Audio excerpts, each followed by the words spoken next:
So, natural law is a set of universal, inherent, objective, non-man-made, eternal, and immutable conditions which govern the consequences of behavior of beings with the capacity for understanding the difference between harmful and non-harmful behavior. Funnel 5, a free 2-day online conference. Ignite hearts and minds. The event that will spark truth, love, and freedom. February 21st and 22nd, 2026. For more information, visit freedomundernaturallaw.com.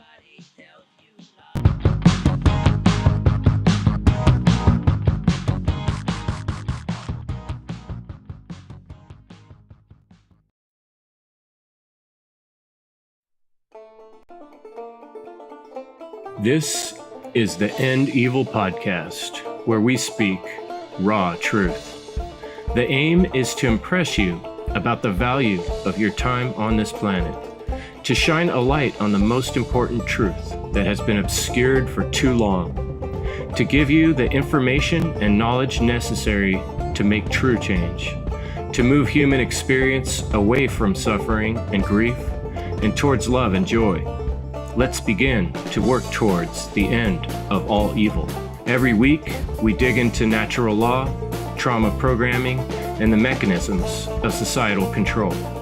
We replace ignorance with knowledge, fear with courage, and apathy with action. As Jeremy Locke said, evil is the destruction of freedom. Go to endevil.life.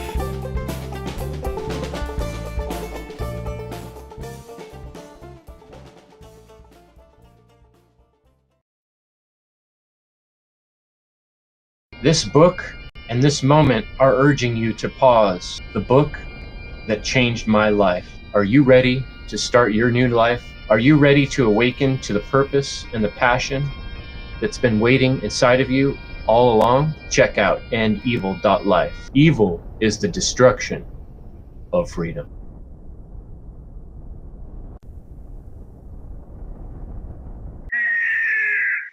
I got the book, The End of All Evil. I got plenty of copies. So if you click on this link, either this book here or this link, it will take you to a payment page. You get the book, and I send you some End Evil podcast stickers. My book is out. And so you can right now click on this link, order that copy that I'll sign for you. And I will also send you some stickers. Or you can get both. And this is a limited time deal that I've got on my website right now. You can order my book, the author's copy signed, and you can get The End of All Evil for $45 for both. And that link is right here on the End Evil store.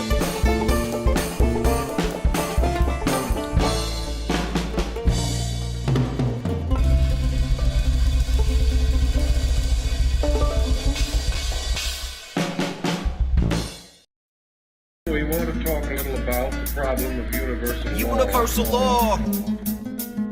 We reap from what we sow. The force that governs it all. Natural law. For in the infinite will, the entire purpose of life is sustained by this law. This law is the instrument of that will, the law itself being the immediate vehicle of the divine purpose.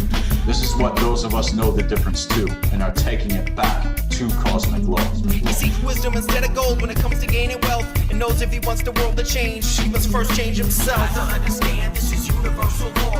Whatever we give out comes back to where we are. We reap what we sow, what we get is what we give. The outcome of us is based on how we live. Don't you understand, man? Universal law, universal law. Don't you understand? Can't stick talk on the day of judgment. Universal law. Do not tamper with natural law. Defend it. Greetings, once again, our friends. For quite some time now, Brandon Spencer and the boys, we've been asking around, do you got that natural law? And we haven't had some of the most encouraging responses sometimes, but there's a lot of convoluted ideas of what people think are the universal laws of nature and all these things, and people want to equate it to Darwinism, common law, and yada yada. But, with the One Great Work Warriors, as we've been saying, video in, video out, that, natural law is what it's all about. This is the science of life. And we're going to delve into this as deep as we can within the limited time span. So I'm going to pass it off to my man, Chris Jansen. How you doing, brother? I'm doing great. Thanks, Derek, for the introduction there. Much appreciated. Yeah, it's exciting to get into the deepest and most important topic of them all in a way, which is kind of the overarching natural law. And I think every one of us has been asked at some point by someone, hey, what is natural law? And so this episode is all about our answering that question and delving into how to answer that question, for ourselves and for people that ask us. And it was a great exercise for me to rethink it again. I always like going back to, how would I explain this same concept in other words than the ones we've typically explained it in? One of the simple phrases I came up with is, we're talking about a spirituality that's not a dogmatic religion, especially not an external religion. I think we can have internal religion that's like discipline, basically. But what I'm talking about, external religion, is any dogmatic set of rules based on man's interpretation, which becomes man's laws, where natural law is not determined by what we think, but the spirituality of discovering reality itself has principles embedded in the very nature of the way things are. And there is a nature to the way things are that we can observe, and we can corroborate this nature. And it's actually one thing that I've found very interesting is thinking about the word nature is it kind of sounds like the word mature, right? And I've thought about humanity. Humanity needs to mature. Humanity is still acting in a very childish manner as a whole. When you look at the activities of humanity, there's still a lot of ridiculous and unnecessary cycle of suffering and violence. And humanity as a whole, it has to mature, has to work on maturing. And natural law, I think one of the confusions that people have that I'd like to clear up right now is that it's not that it doesn't apply to us individually, because natural law is all encompassing. It's talking about all of reality, the very principles of the reality that we live in. But for the most part, when we're talking about natural law, we're talking about a pretty general, grandiose type perspective. And there's a tendency in each of us to say, well, how does it affect me? Or what do I get out of it, right? And this is difficult because we live in a society that is very indoctrinated into the satanic mindset of always looking at things from these warped worldviews that are like solipsistic worldviews, or this sort of puppet reality where we're sort of separate from reality itself, right? And so natural law, we're talking about the fact that what humans do in the collective on the whole over time affects the outcome of what humans experience together as a whole. We've all, it's like all this information and energy that's gone out in the world kind of gets collated in the universal fabric of reality, and there is an outcome. And there's certain predictable aspects of that outcome, and those are what we understand to be morality. Our interpretation of what we see as objective morality is our ability to get attuned or closer or further away from what's going to work out well for us as a whole. And sometimes that's hard to see from the individual point of view because we're so fractionalized and fragmented in our own little specific lives. So I'm I'm going to pass it on, and I'll go a little deeper next time the mic comes around. But I'm going to pass it on to my man, Jerry. Tell us about natural law, please. What is it? Interesting. Natural law is universal, non-man-made, binding and immutable conditions that govern the consequences of behavior. It is a body of spiritual, universal laws that govern the dynamics of consciousness. And I know that Brandon will touch on this, but that's the definition. As far as the etymology goes, that should be defined, but I did not make note of that. But I'm just gonna pass on that. But I wanted to talk about the 5 W's, the what is natural law, which I just covered. The when does it occur, why is it occurring, where, and how does it occur. So it occurs in the universe. It's always going on at all times, all places. It's happening right now. It will always be in place. It's always been in place. And why is it occurring? For us to grow. This is an experience for us to grow in consciousness. And how does it work? Well, it's a cause and effect. So for every cause or behavior, there's an effect. There's a manifestation in the physical world. So that's why this is so important to understand, because our behaviors do have consequences. And if we're just living without objective morality, we can never live in peace. So that's just a quick breakdown, and I'll pass it to Jim. Thanks, Jerry. Thanks, guys. Yeah, so what is natural law is a big question.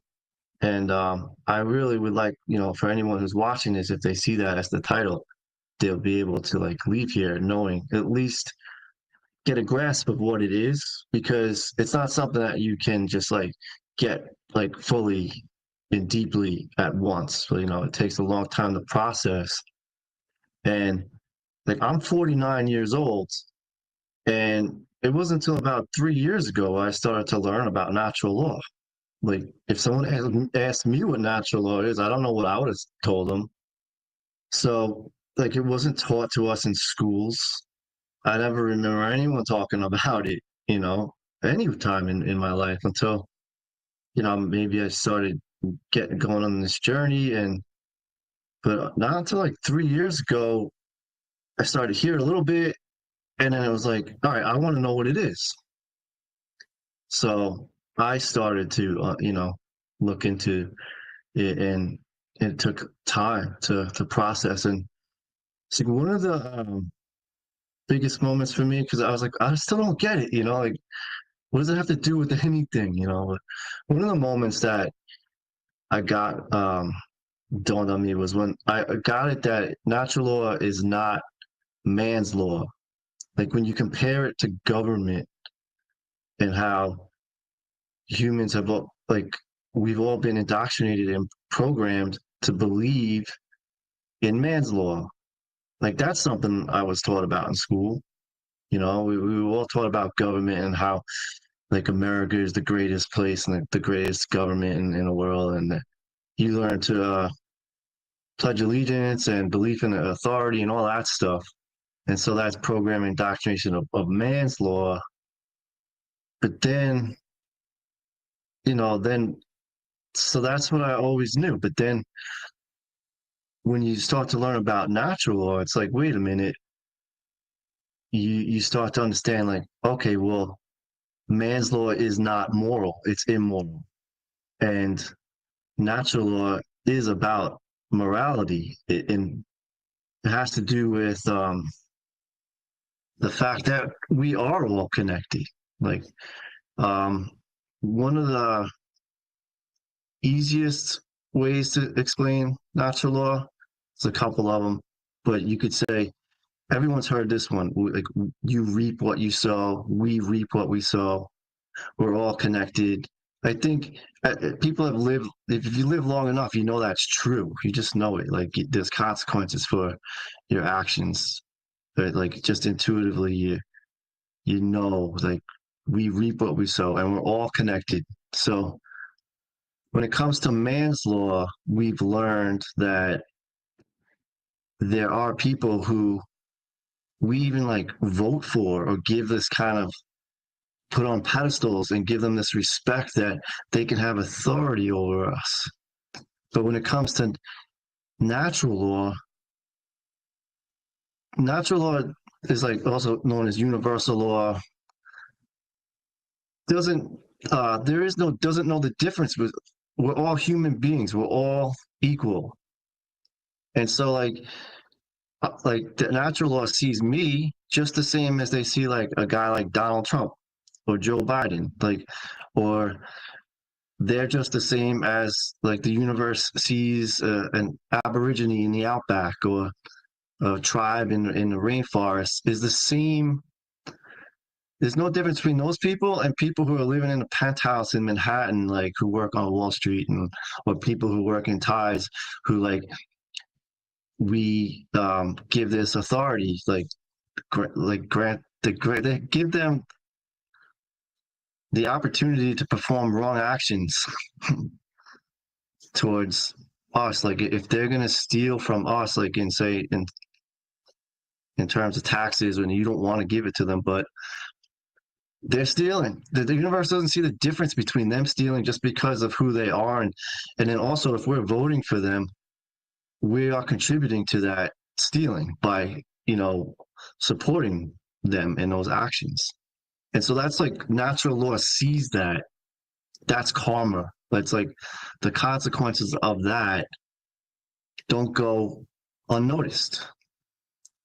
So, I mean, we are stuck in this belief system of man's law. And what we really want people to know about what natural law is that we would be much better as a human race to make this shift towards man's law. To make the shift more towards natural law, because the more we do that, the more free we will be. The more moral we are in acting in natural law, that's where freedom, true freedom, begins to increase. And the more and more we just believe in this man's law and these things that they make up and they steal from us, the universe sees that as stealing no matter what. And that literally is slavery. So I will pass it to Brandon, and thanks for letting me share. What is natural law? I'm going to use an analogy first to describe it, because we've heard this saying before, the game of life. Well, if you are in the game, wouldn't you want to understand the rules of the game? And this was something that I talked about yesterday on the watch party of Lex Naturalis with Derek. And I brought up how in sports, if you were playing in a framework of sports, and if you were coaching, wouldn't you want to understand the governing body of how that sports operates? Wouldn't you want to understand the dynamics of what makes up that sport, the rules, the mechanics and how it's governed and how it functions?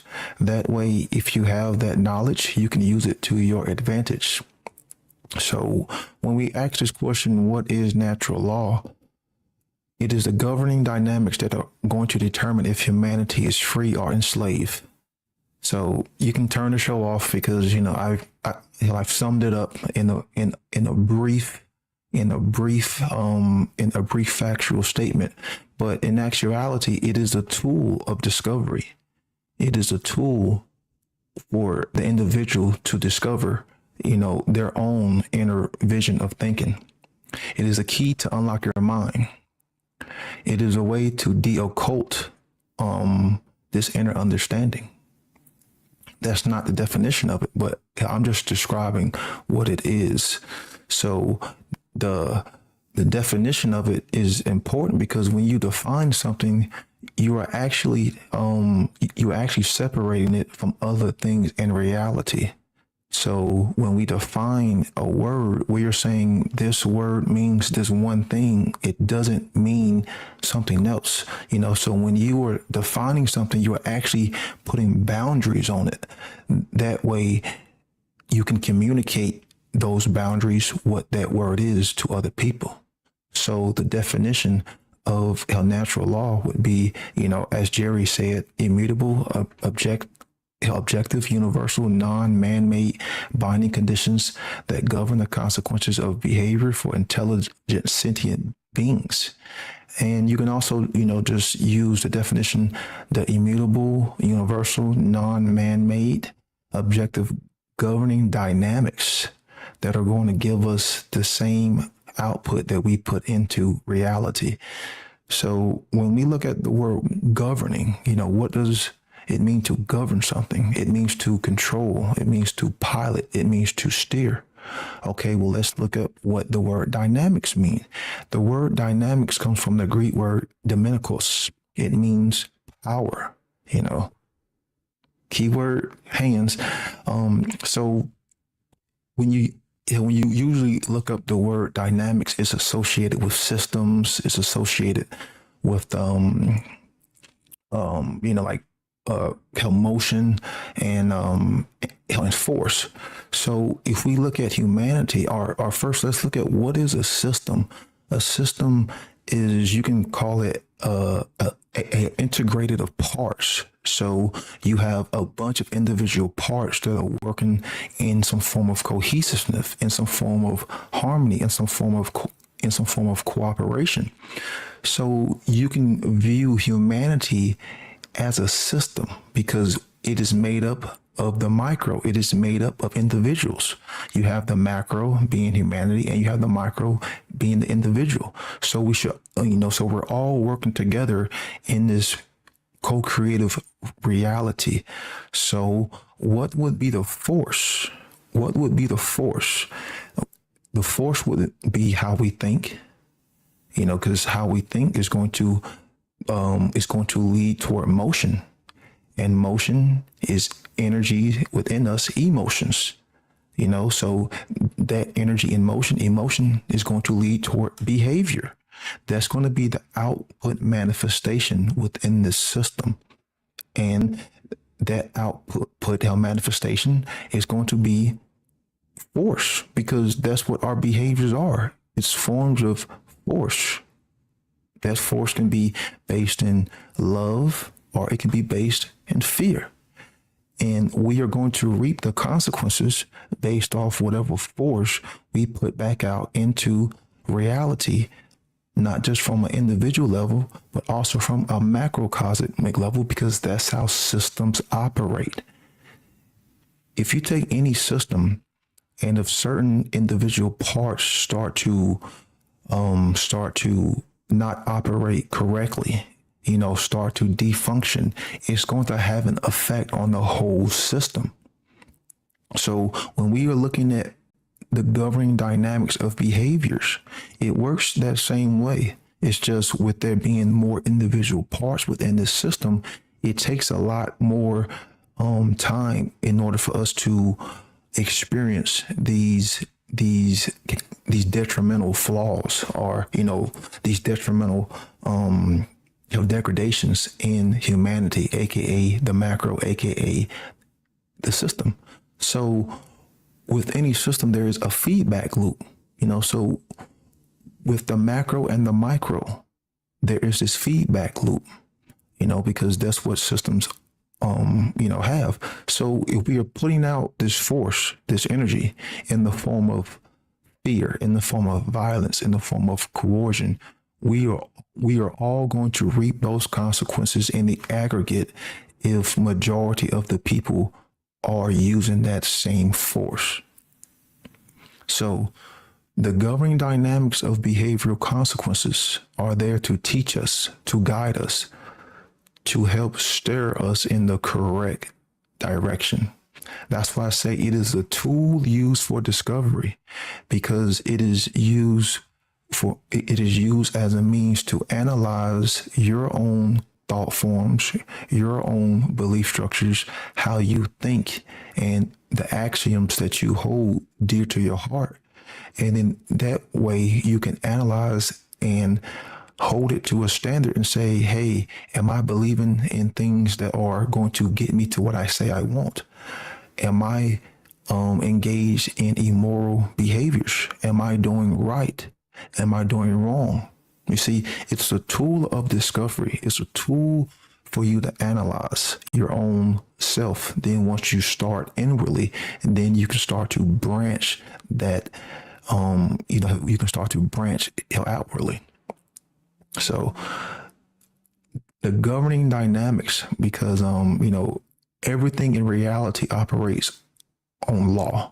Nothing exists without law. Nothing exists without law. So these are the governing dynamics to help us co-create and manifest reality. So I'm going to pass it on to Derek. Cheers, Brandon. Yeah, thank you so much. And yeah, that was a really cool watch party. Definitely learned a lot, and hopefully folks learned some things as well. And definitely love the fact, and was gonna bring up as far as the governing dynamics. You brought up behavior and all that stuff, and you have numerous presentations that goes over that, including one titled Behaviorism, which is great. Y'all can check out Brandon's work.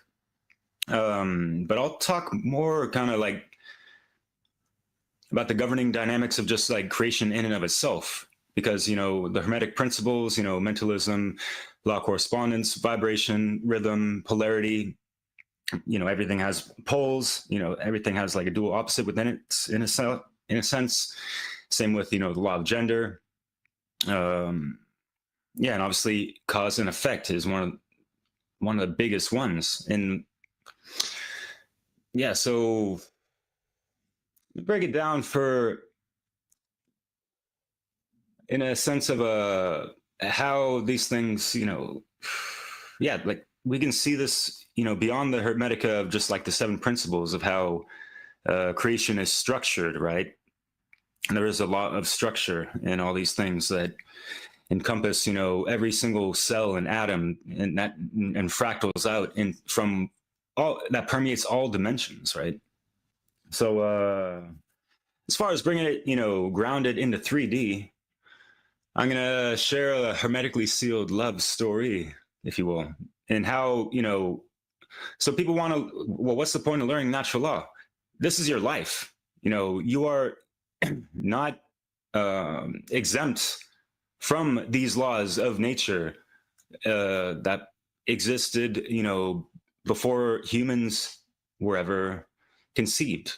So yeah, back when I was living in Paris, I was married, and I had a beautiful heart chakra awakening, if you will. And that really ignited that generative principle of care that went beyond just my little individual egoic stuff and yada yada. And then it really gave me some time, or it prompted me to give myself some proper time to like do a self-examination. I wanted to be the best man for the woman I loved, and yada yada.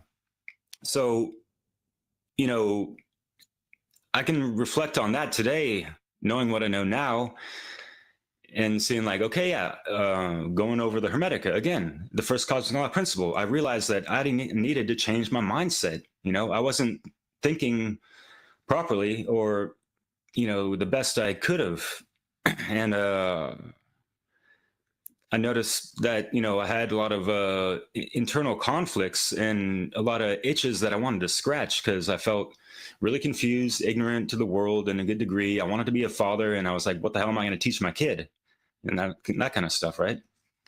And I was really interested with, where human origins and ancient aliens and yada yada.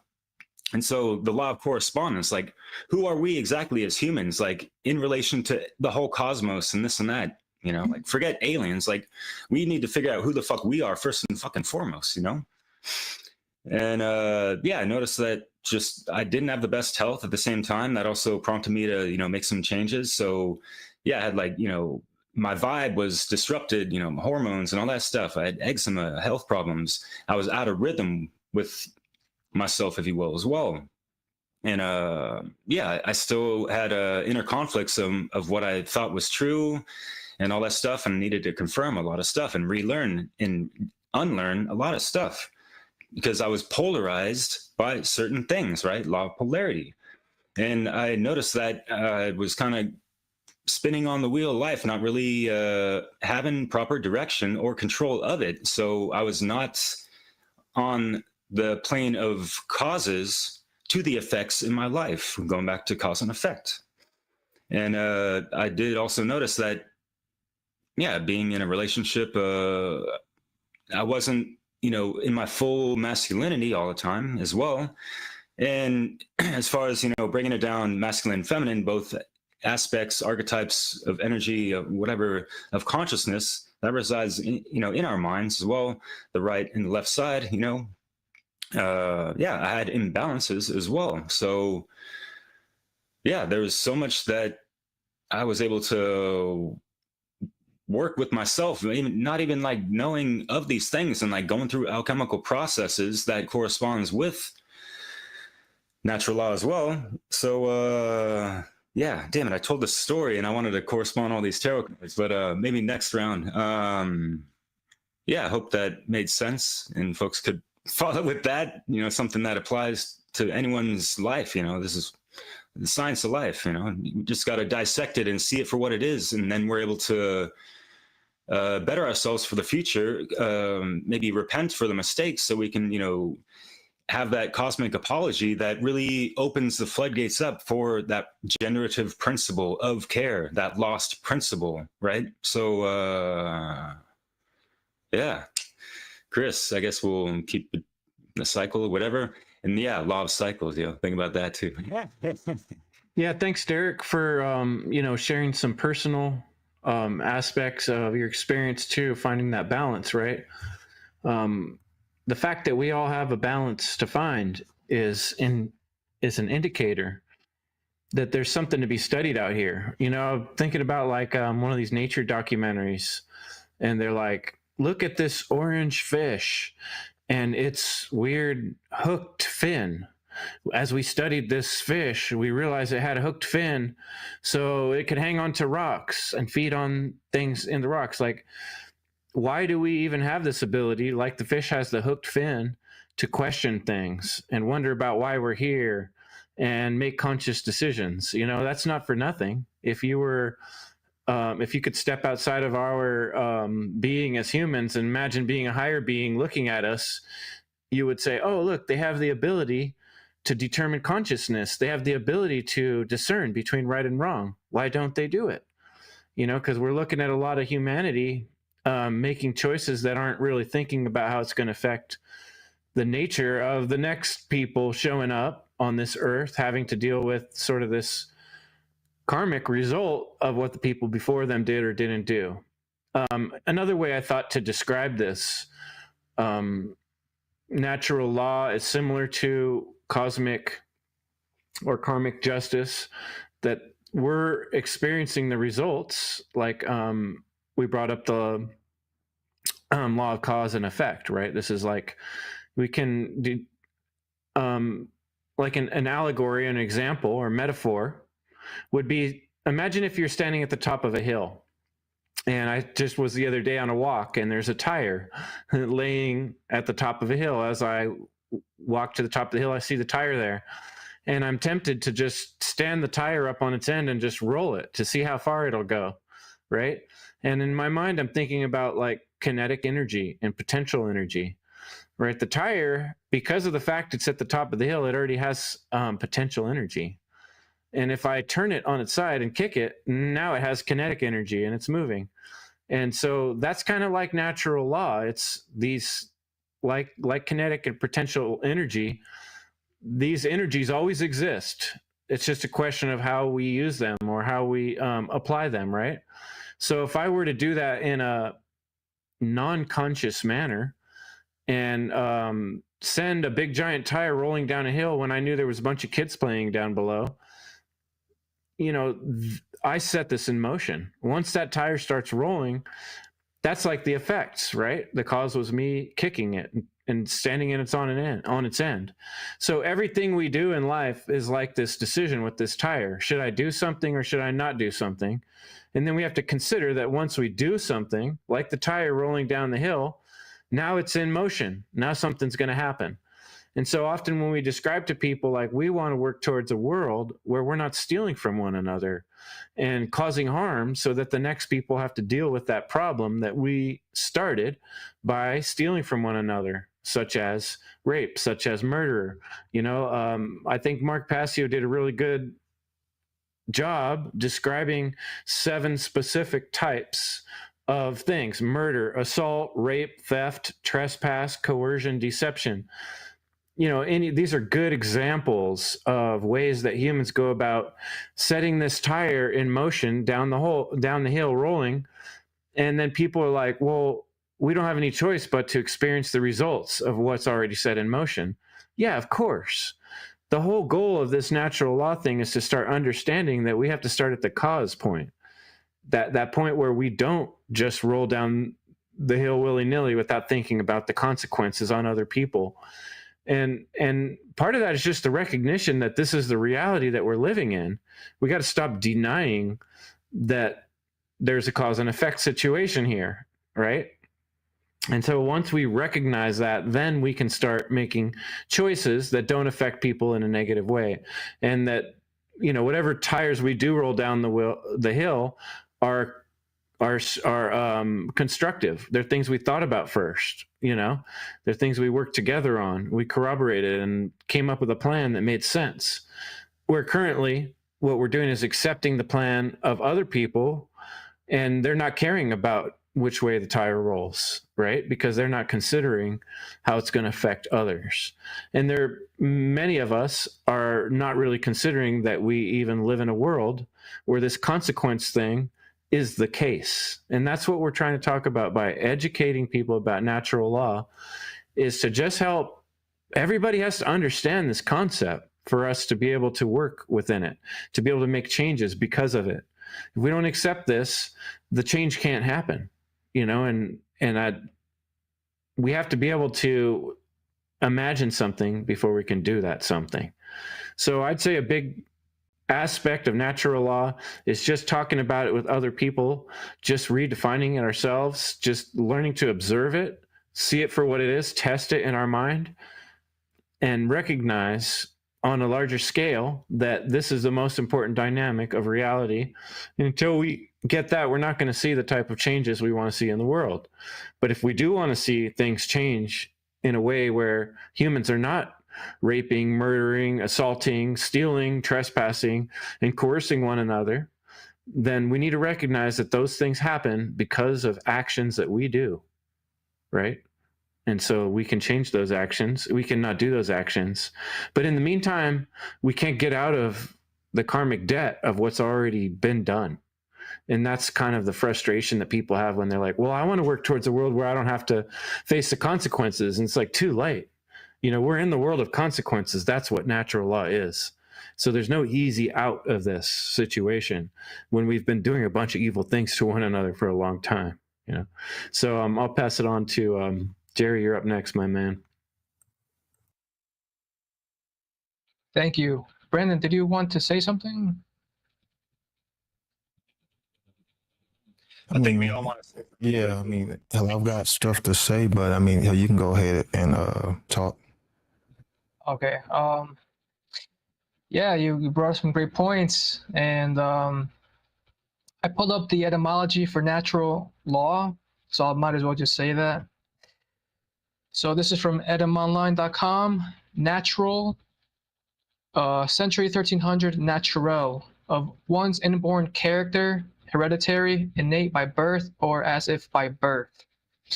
And then law, the noun, Old English lagu, plural laga, combining form la. Ordinance, rule, prescribed by authority, which is nature. So you put that together, then you have that definition that I gave to you my last time up. And I just want to say Lex Rex is, the law is king. So natural law is king. It, like I mentioned, it's always in effect and it's immutable and you can't change it and we're bound by it. So you can't escape it unless you go to another universe. Let me know when you get there because we haven't done that yet. Like, I don't know anyone that has done that. And from what I've heard, like maybe going to the moon is bullshit. So like, you know, anyway, that's my point. So yeah, I mean, the whole the dark occult, they are ruling on Earth. We're in prison. So they know that they can't change the natural law, but they're going to, you know, pretty much use that knowledge against us so that they can rule here.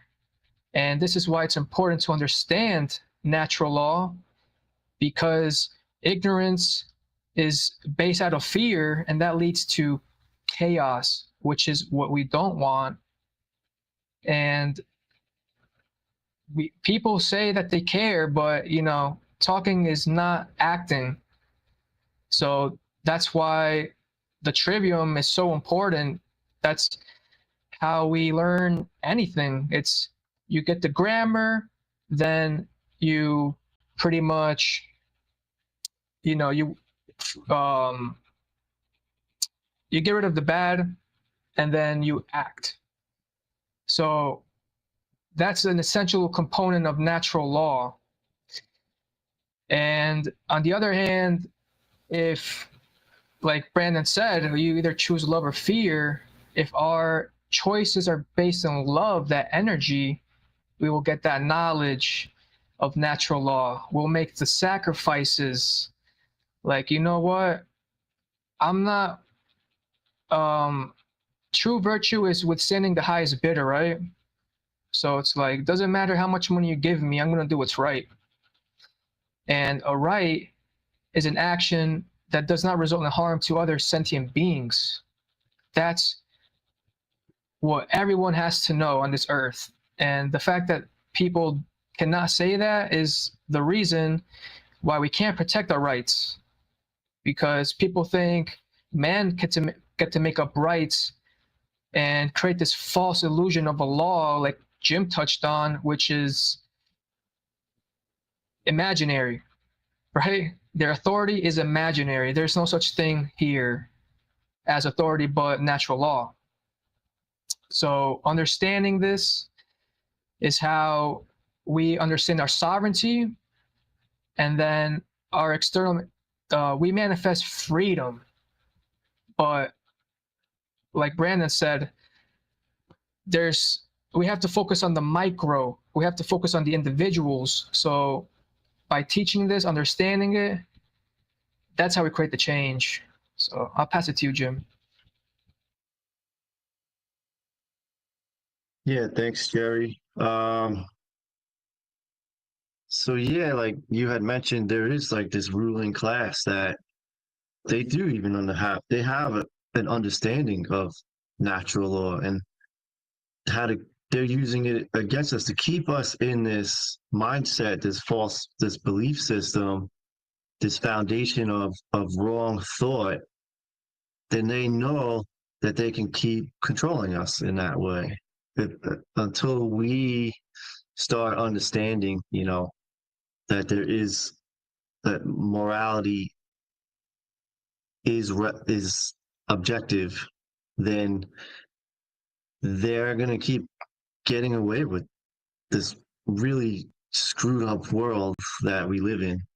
So, kind of spacing out here, but another real simple way to think of natural law is the golden rule, right? And I think pretty much everyone's heard of that one too, and that goes across all religions. The golden rule is basically don't do anything to anyone that you don't want done to yourself, right? So, like Chris had mentioned before, you know, all those forms of theft that cause harm to others. And so And those are all actions that are the ones in the ruling class get away with. And then we also support and contribute. So I'm repeating that we are responsible for what we contribute to. It's not like you can just, Chris said this too, we're in denial of it. But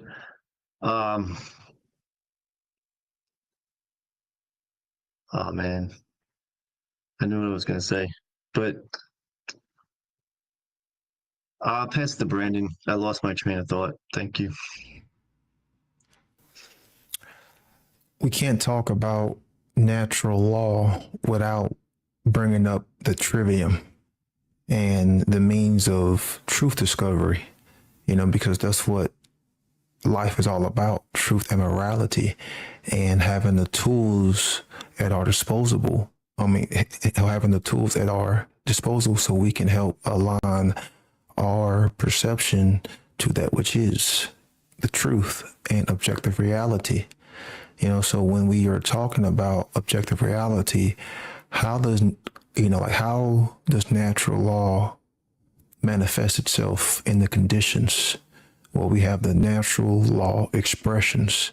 And I talked about love and fear, when I was talking about the governing dynamics, because those are the two polarities that just exist within the all, within the cosmos. You can call it consciousness and unconsciousness. You can call it love and fear. You can call it force and violence. As long as you understand these two polarities, then that's the key, not the names that we associate with them. But within the natural law expressions, we can see the trivium. And, once you take in love, or some people will even call it care, once you take in true care, then that is the openness, you are embracing something. So what are you starting to embrace? You are taking in knowledge, you are taking in truth. And that is the grammar stage, because without grammar, where would humanity be? Without language, how could we communicate, anything, outside of symbols? But it would be easier if we had, more tools such as language, because language is, nothing more than symbols, words, or just symbols. It just makes it easier for us to understand and to decode and to communicate. So, when we're talking about knowledge, when we're talking about grammar, we're talking about, how phonetics, sounds that shape words, being able to structure these phonetics to make clear, vibrant sounding words so the person who hears it can articulate those phonetics. Then we have spelling, we are combining, the letters in the written word, the written form. Because you have the actual phonetics, which is the vibratory, energy from the mouth, but then you also have the written form of language, which can be written down as another means to communicate anything in reality.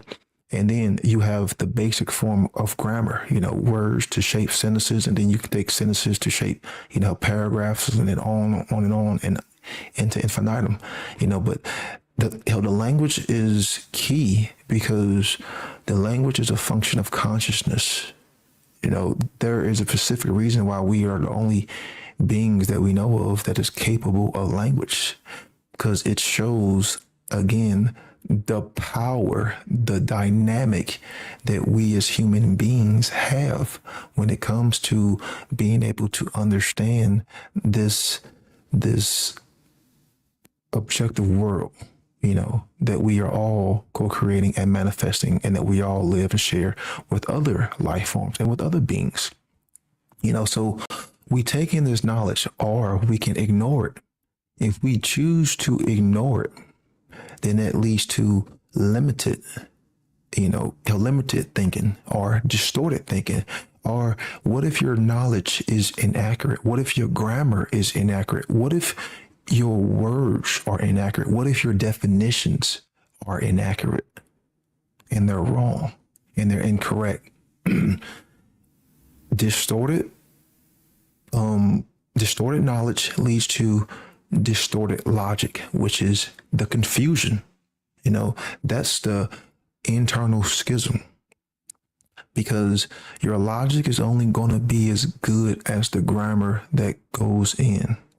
You're not going to get to good logic if you have bad grammar.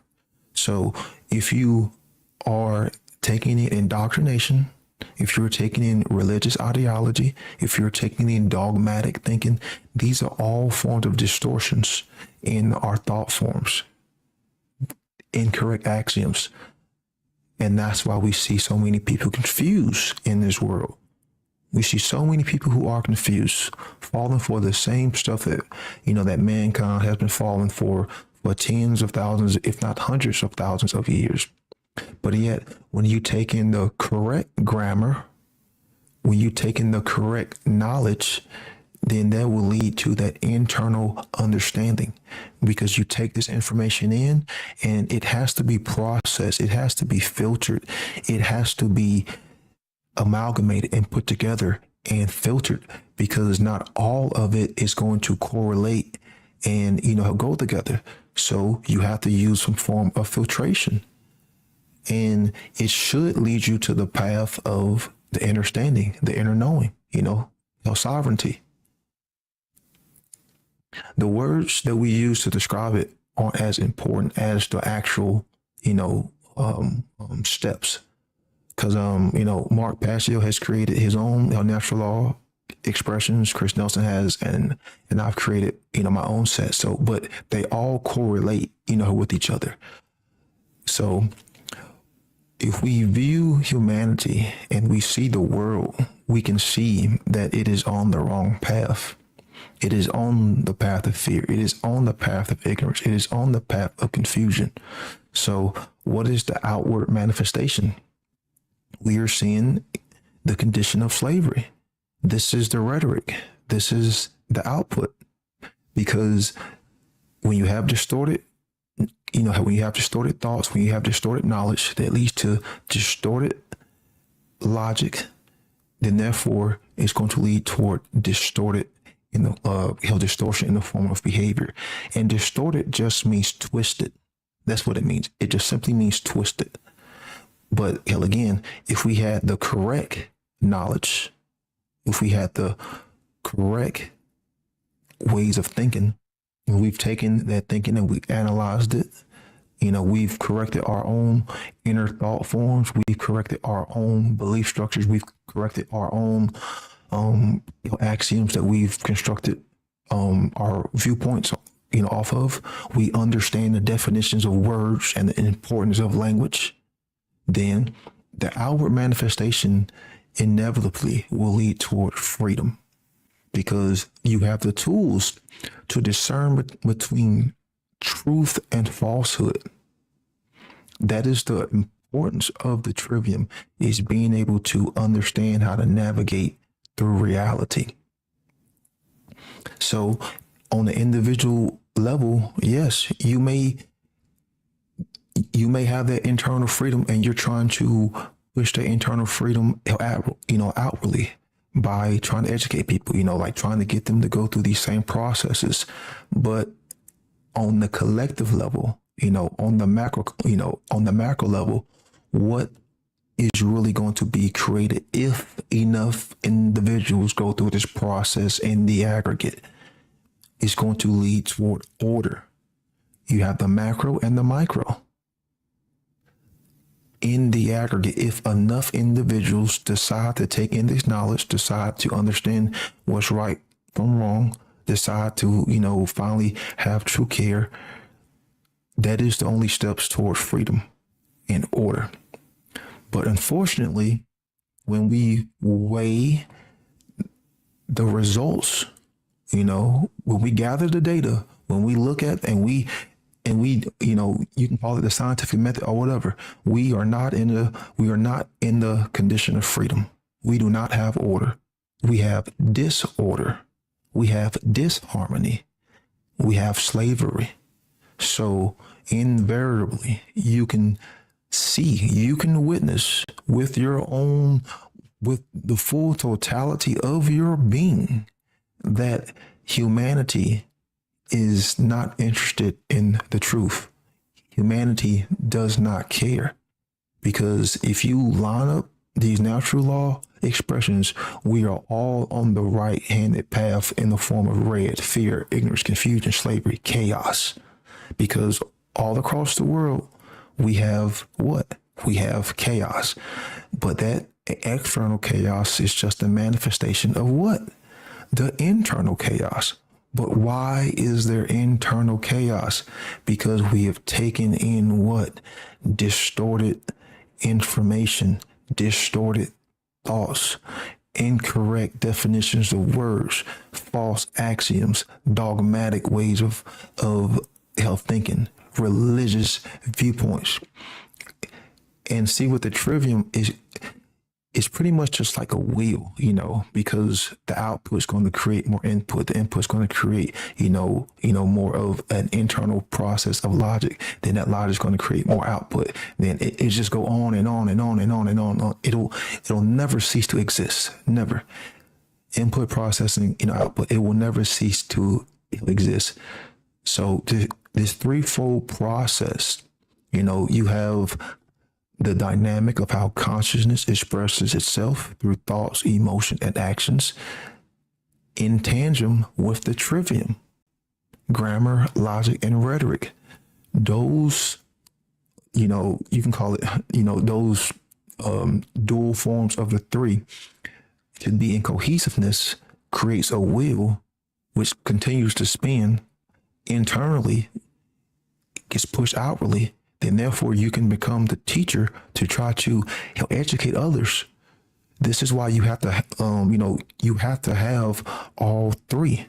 You can't just have, your thoughts in line and your emotions in line, but you're not engaged in right action, because 2 out of the 3 is what? 666 repeating. You're still in base consciousness. You're not activated. You haven't really engaged in right action yet. You haven't completed the threefold process of the trivium. If you've taken in the knowledge, you understand it, but you're just sitting on it. You're not engaged in output. You're not engaged in correct rhetoric. You're not engaged in right action. So the trivium process can't be left at the door when we are talking about natural law. Because if we say that natural law is the most important thing that you can know, which it is, then what are the tools required in order for us to get there, to understand it? And then also, once we understand it, what are the tools that are necessary to get other people to understand it? Because it's not just about you yourself, understanding this. Because what good is knowledge if you can't share it with others? You have to be willing to step into that realm of the teacher and educator and provide a service for the truth so that others can at least walk that same path. And like Jim said, it does take time to learn all of this. You're not going to learn this by watching a few 1-minute clips and shorts. You're not going to learn this overnight. You have to be willing to invest in the time. You have to have the care. And then also, too, you have to have the care and love to put it back out there for others. Derek, I think you're up. Yeah, brother. And you talking smack about my shorts? No, just kidding. And yeah, I'm not trying to appeal to the TikTokery. It's just to whet the appetite for a lot of links that I provided. And with these shows and everything that we do on our individual works, we share a lot of other references of things that we learned from and other people that are teaching it as good, lesser, or much better than us. We're trying to stand on the shoulders of giants and honor their, teachings and, revealing and articulating this knowledge that is really easily, I don't know, accessible is the word, but understandable at least. And Chris Nelson has some of the best slides out there, and that's exactly what I had in my mind. Some of his graphics when Brandon, you were talking about, the triangle, the wheel. He really illustrates that really well. So much respects to him at evolveconsciousness.org. And yeah, so I wanted to say one thing about the whole, the religious stuff, because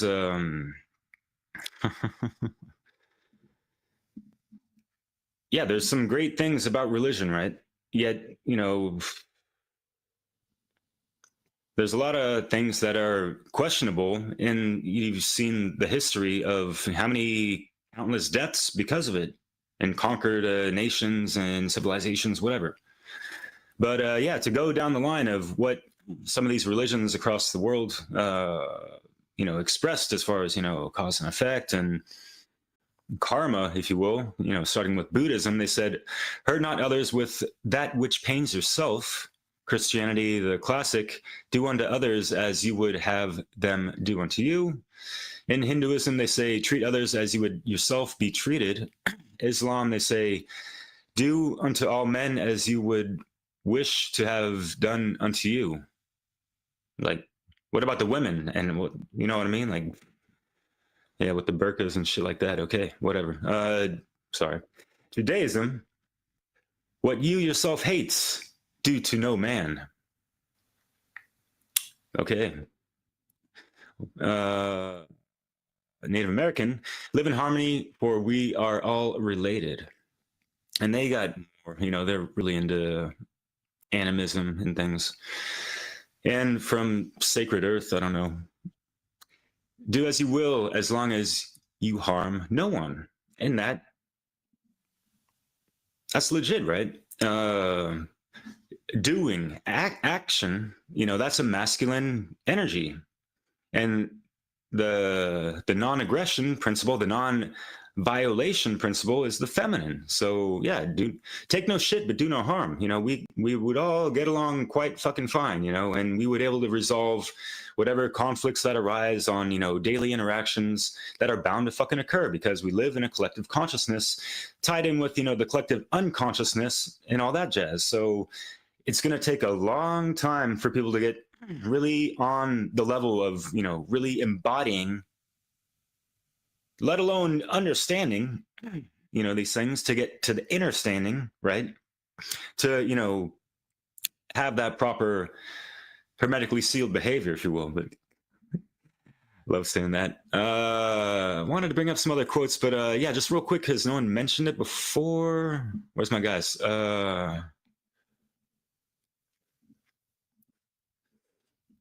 So natural law has also been known as universal law, spiritual law, because nature, neter, means spirit when you take it to ancient Cometian language, which, unfortunately, I guess, Jerry, did they not mention that in the I don't know what website that was, but that's really important to understand, because it really gets people out of this mind state of natural law being something to have to do with motherfucking Darwin bullshit, or the natural order, or, the natural way of things, and, human nature and that kind of stuff. When people have a misconception of that in and of itself, tied in with all this other stuff. And so there's a clusterfuck of misunderstanding of what the fuck natural law is. So, and people talk about universal law, they're still kind of distorting things through too much of the woo-woo new agey stuff, So we can call it cosmic law also, karmic law, law of one, consequentialism, law of causality, and the law of attraction, which, people probably heard from that book from decades ago, that watered down new age shit of, that one, The Secret. But there are quite a good amount of quotes throughout the history of time. And there's been presenters like Brandon that have brought a shitload of them up. And I'm going to share a couple. And word up to Corey Anderlet, who's done a 10-hour presentation. He likes to call it Natureosophy, his rendition of natural law, which I find is pretty cool. Props to him. Roseanne Lindsay says freedom exists under natural law. As you know, what we're talking about as far as, you know, objective morality aligning to that, which would, you know, really manifest that sovereignty that people are truly embodying from the inner sovereignty and, you know, rippling out into the reality field, right? As above, so below, as within, so without, as the universe, so the soul, don't you know? But William of Auxerre said, I don't know if he's French or some guy that moved to France, but the natural law is the origin and principle of all virtues and their acts. Therefore, we must first speak about natural law. First principles, which is, you know, and yeah, it all goes back to the first cosmic law principle of mentalism. So, yeah. As we think, so we speak. What we reap, what we sow, we reap. Rudolf Steiner, ooh, love this guy. He says, you can get an idea of human nature only when you can see the relationship of the individual human being to the whole cosmos. I didn't have the best cadence with that, sorry. But what he's, you know, referring to is, yeah, the as above, so below. You know, what are we in relationship to the cosmos? You know, like it's, the universe is within us as well. What do you think as within, so without means? Think about it on a multidimensional level. Ooh. Yeah, getting some perspective. Yeah. We done there, Derek? Or you want to take it away, Chris? You got another quote? Let's hear it. Well, I got too many, but just one more. Good old Terence McKenna. I believe in universal laws. You shouldn't kill people. You shouldn't lie to people. You shouldn't inject yourself between lovers. You should get other toxic injections. But most cultures recognize a set of universal laws. But thou shalt not smoke marijuana. Surely the God of Mount Sinai has better things to do than worry about that sort of thing. But that was more lighthearted. Damn it. But we're going to come hard next round, believe you me. Yeah, I wanted to jump in here with just a quick note about the power of objectivity. It's difficult because we are subjective beings. We're living a subjective experience. A lot of our experience and our day-to-day life is what we use to define reality, right? But our access to objectivity is limited by our exposure and our experience with people around us. So a lot of people aren't exposed to ideas like natural law. I didn't really come upon this term until I was almost 30 years old, or right in that range. So one thing we can offer right now to the future generations is to expose people to this idea and concept and give them a chance to go through this process, because there is a process of coming to the realization about natural law. And the reason that is because what Brandon talked a lot about is these distortions. And I'm going to call them ridiculous worldviews. Ridiculous worldviews are in place in everybody's minds in modern world. Like I mentioned, like there's like this puppet reality concept where people think there's nothing I can do. Yeah, they recognize that there's evil people in charge, but their conception of reality, their perspective on the situation is there's nothing I can do. That's the puppet reality. Then you got people over here in the fatalistic reality, like, oh, well, we've already lost, you know, or some book says this is what's going to happen. And so therefore there's nothing we can do anyway. Right. So there's these, you know, we're just puppets in this game. There's this, we're just another part of this story that's already written. And then the solipsistic view, like, oh, I'm the only one that exists. You're all fake. Didn't you know that? You guys are all fake. This is me having my dream and you all don't exist. You know, this type of thinking, like these are ridiculous worldviews that people are actually caught in everybody, the majority of all people are caught at some level in ridiculous worldviews. So the process I'm describing that we all have to go through in realization is to recognize, number one, that these ridiculous worldviews are ridiculous.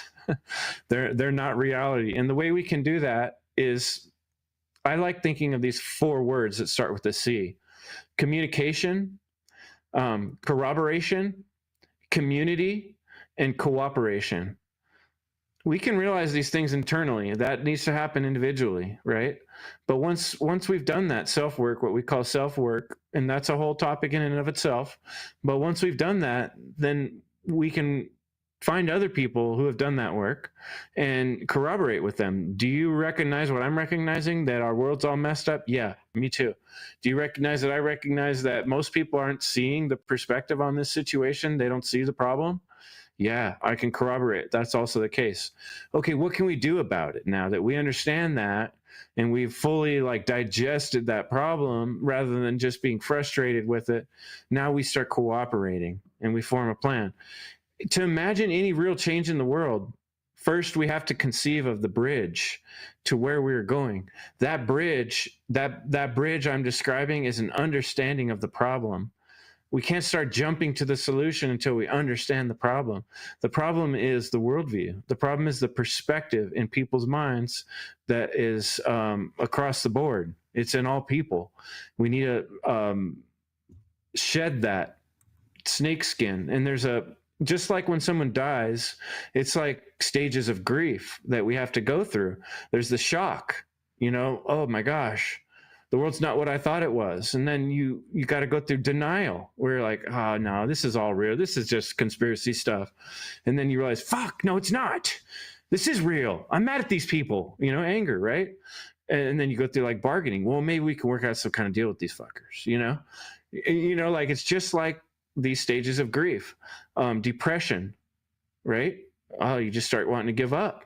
It's overwhelming.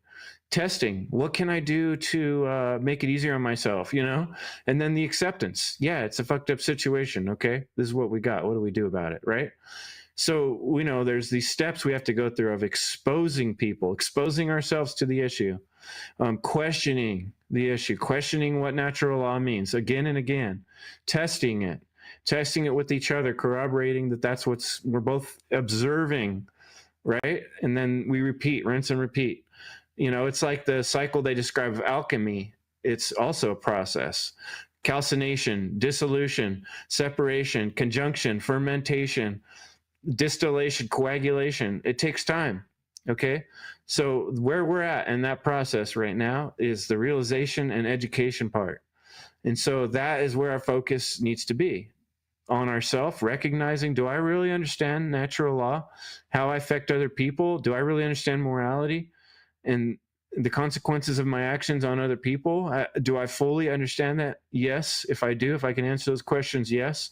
Then how can I corroborate with other people and start working towards doing something about the problem? But first we have to realize it. And right now that's where we're at with educating people and talking about these things publicly, online, writing books, putting out art, helping people understand, observe, and recognize that this is the situation. This is what needs to be realized. So I hope that brings some clarity to folks as far as what do I do next? What do I do with all this information? I hope that gives you some direction. Jerry, any last words and then pass it on?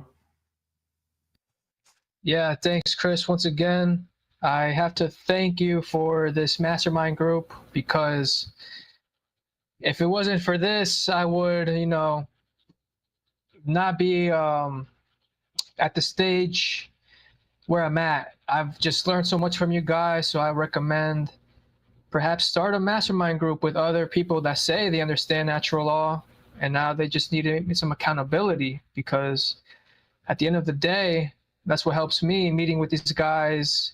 And we talk about, hey, where are you at? Are you putting out the work? What are you doing? And it's just good to have that accountability. And, I'm realizing how I'm at the stage where I understand this internally, and now I have to work on the output, which is a lot where most of us get stuck. And I'm speaking for myself. I just have to kind of take the time to prepare, gain the skills, understand technology so I can put this information out so it's more readily understandable, available. And another thing I wanted to say is there's a lot of information out there. So there's bad information. And I know there's a light at the end of the tunnel because there is information. So by sharing this type of content, you can help people get to the good stuff, which is like people like Chris and Brandon. Like Brandon has that playlist of natural law. Like that's a great place to start, to understand natural law. And I mean, time is running out for sure. I mean, the dark occultists are trying to finish that pyramid of complete darkness. And, the time is now, guys. So I just thank you once again.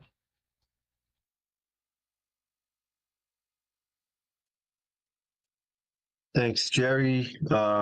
Yeah, I mean, I'm with you on that. Like I sometimes struggle to convey this information to others, but I've been processing it over the years, and I feel like I do have a really good understanding of it. And what's most important about that, I came to the realization that I can't live in ignorance of it, because even that, I understand the consequences of that, and I am someone who believes, like many, in reincarnation and that, and what I do in this life matters.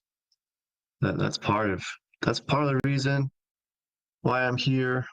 But also I understood that I had to say something about it, because not saying anything is just as bad as doing nothing, right? So that's the same thing. But anyway,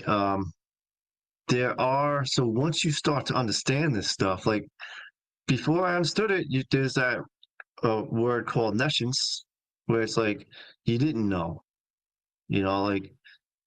and just like a kid doesn't understand something, like if you get too close to the cliff, you're gonna fall. You can't blame them for not knowing. But once you do know, and then that's, you gotta say something. Or if you really, and you want to care for truth. And I do understand that. I really do, because I've been through this with a bunch of people just by asking them questions, and it even gets to be amusing in a way, but to see them in cognitive dissonance when you can show them that they're in contradiction with their own beliefs, and they really do, maybe at the end of the questions that I'm asking them, they will admit, they won't be in denial about the truth. But then that scares the shit out of them. Yeah, I think Brandon said it before, people can't stand the truth. And that's such a scary place for people to be, when they realize that what they thought the world isn't what it is, and it's just by asking a few questions, that's scary. And then they want to go back into ignorance, or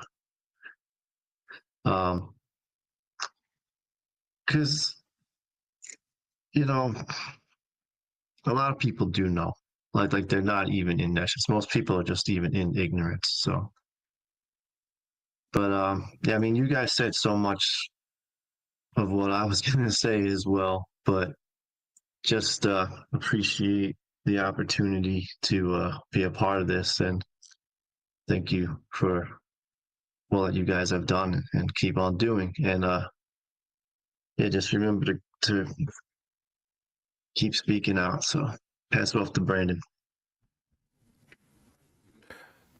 People will ask, what is the proof of natural law? Prove it to me, which I think is a very weak statement that an individual would say, because a strong individual would prove it to themselves. But the law of freedom, and that is as morality in the aggregate increases, freedom in the aggregate increases. And we're talking about, for a species, of course.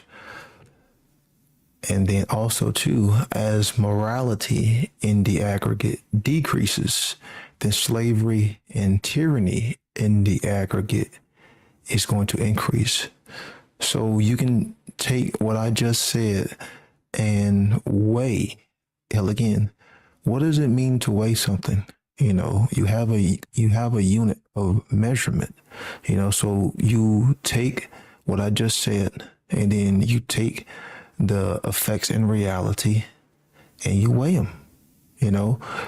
This is why you can view, you can engage, you can see, you can actually weigh what we are talking about, your own self. You can actually prove it to yourself that what we are saying is true, because we see the effects in reality. We see the chaos, we see the violence, we see freedom declining. We see the restrictions on rights, on freedom, on thinking, on individuality. We see the restrictions on free will choice. There's so much restrictions now. It's getting beyond the point of no return. And we see government getting bigger and bigger. We see corporations getting bigger and bigger. We see order followers, still murdering people, still beating people, still pulling over people. And we see the mainstream media still putting off more propaganda than ever. We still see people starving. We still see, genocide, taking place in certain areas. We still see a lot of, homelessness. So we see the lack of care. So be honest with yourself. Stop lying to yourself. Stop trying to approach this from a religious ideology. Pull back your perspective, pull back your lens, shift your worldview, and see the objective reality, not for what you want it to be, but for what it actually is in reality. The problem is majority of the individuals on this planet have disconnected themselves from the macrocosm, have disconnected themselves from humanity, have disconnected themselves from objective reality. And that's the satanic mindset, thinking, hey, I can just go around. There's no such thing as cause and effect. There's no such thing as consequence. I can do whatever I want because you have a disconnect with reality. So what you're saying is I get to dominate reality. I am God. And yet reality, natural law, is going to always show you that you are not God and you are nothing. You are absolutely fucking nothing in the eyes of the cosmos. And I'm done.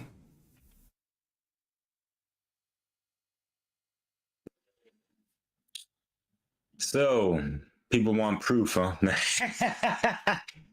They don't realize that they're a living embodiment, just like every omnipresent thing around us. We can apply the Hermetica to everything, and people just still haven't gotten out of the first fucking gate of all is mind. It's all about your state of mind. And yeah, it takes some real eyes to really realize these things. And word up to realization, Chris, that guy out in Holland. I forget his real name, but Alexander, Real Eyes Station. Yeah. Oh yeah. Alexander Raskovic. Word. So people are still, and it's funny because to see the things around them, not take the time to step back and understand the cause of them. That's just a law of nature, cause and effect. And so there's all these other governing dynamics, like, Brandon and I touched on before, that we all need to take into account. And yes, natural law is the study of the occult, the hidden, what we can't visibly see. Can we see our thoughts? Yeah, we can write them down and then look at it, but where does it originate from? So all these things need to be considered. And for me, when I consider it all, it just opens up so much of just curiosity, motivation, inspiration, aspiration to be more aligned to the divine and take the proper time and all that jazz. And speaking of jazz, what y'all know about those jazzy hip hop soul vibes? Because I've been mixing music in regards to, you know, things along, you know, spirituality and stuff, and like learning more and more and more about natural law and refining that and embodying it more and more, because it's a process, just like the awakening process and yada yada. That, yeah, there's just so many artists that have, you know, touched upon these sacred hermetic principles, and it's just yeah, it's really inspiring and just leaves me in awe sometimes. So yeah, if anyone wants to check out my work, Awakening Mind, you know, I've had the word a mind because I was always concerned about my mind after having a quarter life crisis, you know. So yeah, going back to the whole mentalism and, you know, what's wrong with today's mental health issues? It's worse than ever before. So people want proof of what exactly? You know, take a look around. Like, seriously, take the fucking time. And if you want to actually take the time to consider learning about this stuff and take it fucking seriously, there's plenty of people, and we encourage you to check out the works that are, you know, within the One Great Work Network. Obviously, there's some of my mentors in there. Mark Passio, one of the founders, Sathyagas Boza of Black Earth Productions. He has unparalleled work over there. Check out that Cosmic Law of Alchemy. He goes even into, you know, the 13 principles. Maria West, who's one of the top OGs talking about these things and calling out the fake ass fucking teachers and posers of this shit. Because we do need to hold ourselves accountable to a good degree. Because what the fuck are we doing? Are we really trying to get freedom? People still haven't, you know, found the freedom within themselves. And it's too bad, but, you know, hopefully you'll get there. But, yeah, are we not walking on sacred ground? Are we not walking the talk also, right? So just, you know, taking a step back, really try to integrate these sacred principles and what it all encompasses. How do you value life and creation and everything around us? You know, the more appreciation for these things, I feel, the more the universe has our back. And that's just, you know, for me, I've lived that shit and it's a fucking fact. So more people learn from Lisa Renee at energeticsynthesis.com, I believe. Look into the, you know, just law of one stuff, but be very spiritually discerning, because there's a lot of, you know, spiritual, you know, new agey stuff. Max Egan talks a good amount of things. I love his ending of In Lakesh, you know. And yeah, there's plenty of websites that we will leave in the description. And I'm building a website with friend Theo Lukes right now called nattylaw.com. He was really inspired by the works of, you know, people like us to actually make his own thing and try to have a learning center for people that, you know, people in, you know, growing up, they're not going to see this and be like, they're used to seeing something more entertaining, eye-popping and all this stuff, and then they see this as a bunch of people nerding out on philosophy or whatever the fuck. Like, whatever, you know. But what, do you not love knowledge? Do you not know what that word means, philosophy? But anyways, we could go on, right? This subject is so vast because as the great Manly P. Hall, which is someone y'all gotta check out to learn more about natural law, because he speaks volumes on this, is that, you know, we're all a part of this eternal unfoldment of life, right?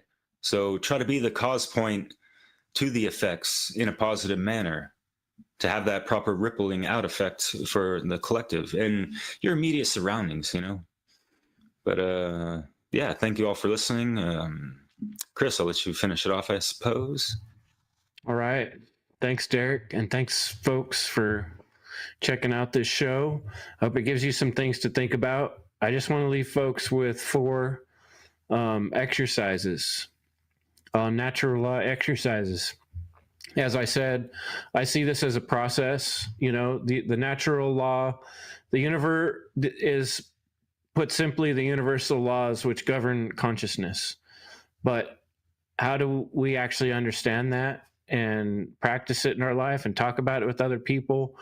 There's like Derek just said, there's a lot to look into and study and think about and rethink about and go through this process. So I thought of these 4 basic exercises to share with you. The first one is unity versus separation. You know, it's something I like to think about. It's a philosophy kind of thing.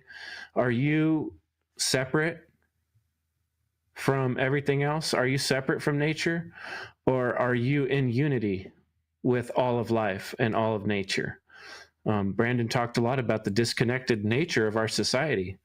You can live in this world and be pretty disconnected. So think about the balance in your life of unity versus separation. In which ways are you united within yourself, and which ways are you separate within yourself? And then the same question with your relationships and such, and your passions and the things that you care about. The second one, spend some time meditating on objective reality. You know, this takes some work. It's a cognitive skill that we have to be able to look at things objectively. We don't practice this, and that's why people don't have the ability. Just like if you don't lift any weights, your arms don't get stronger, right? We got to stretch our brain a little bit. Consider what it means to be objective about things. Practice objectivity, looking at things from the bigger point of view than just your own stake, your own personal cares. What about the cares of the great all? You know, what about the cares of the generational humanity, right? Okay, so that's 2 things, right? Unity and separation, objective reality practice. Okay, third, truth and corroboration. A lot what we talked about, the trivium, is where that comes in. Use that trivium tool. Do I really know the truth on this? Am I following a belief system here of somebody? Am I appealing to an authority, or am I actually just talking about what's the actual truth, like Brandon said? What's the way things actually are? And this is where corroboration comes in. Find other people you can check in with. Find the inner self that you trust in your own patience and determination to know what's right, to get to that, which takes some patience and time and persistence, okay? So those 3 things so far, we got unity and separation, understanding those things, practicing being objective, practicing corroborating truth within yourself and with others, and then last and most important, rejection of religion. Any kind of dogmatic, authoritarian storylines that you've held in your head, they're hard to get rid of, but you got to reject them. You got to reject all those storylines and look at it just for what it is. And so I hope that you can take some of these exercises into your life and share them with your friends and family, and we can help keep this process moving of recognition of natural law being the reality that we're living in. Thanks, folks, for checking it out. I think we'll close up there unless anybody wanted to jump in and say anything last. Here's your chance. One last question. You got that natural law? That's right. Remember. Much love. All right. Shit. Get that care, folks. And we'll see you next time around. Thanks for joining us on Great Work Warriors.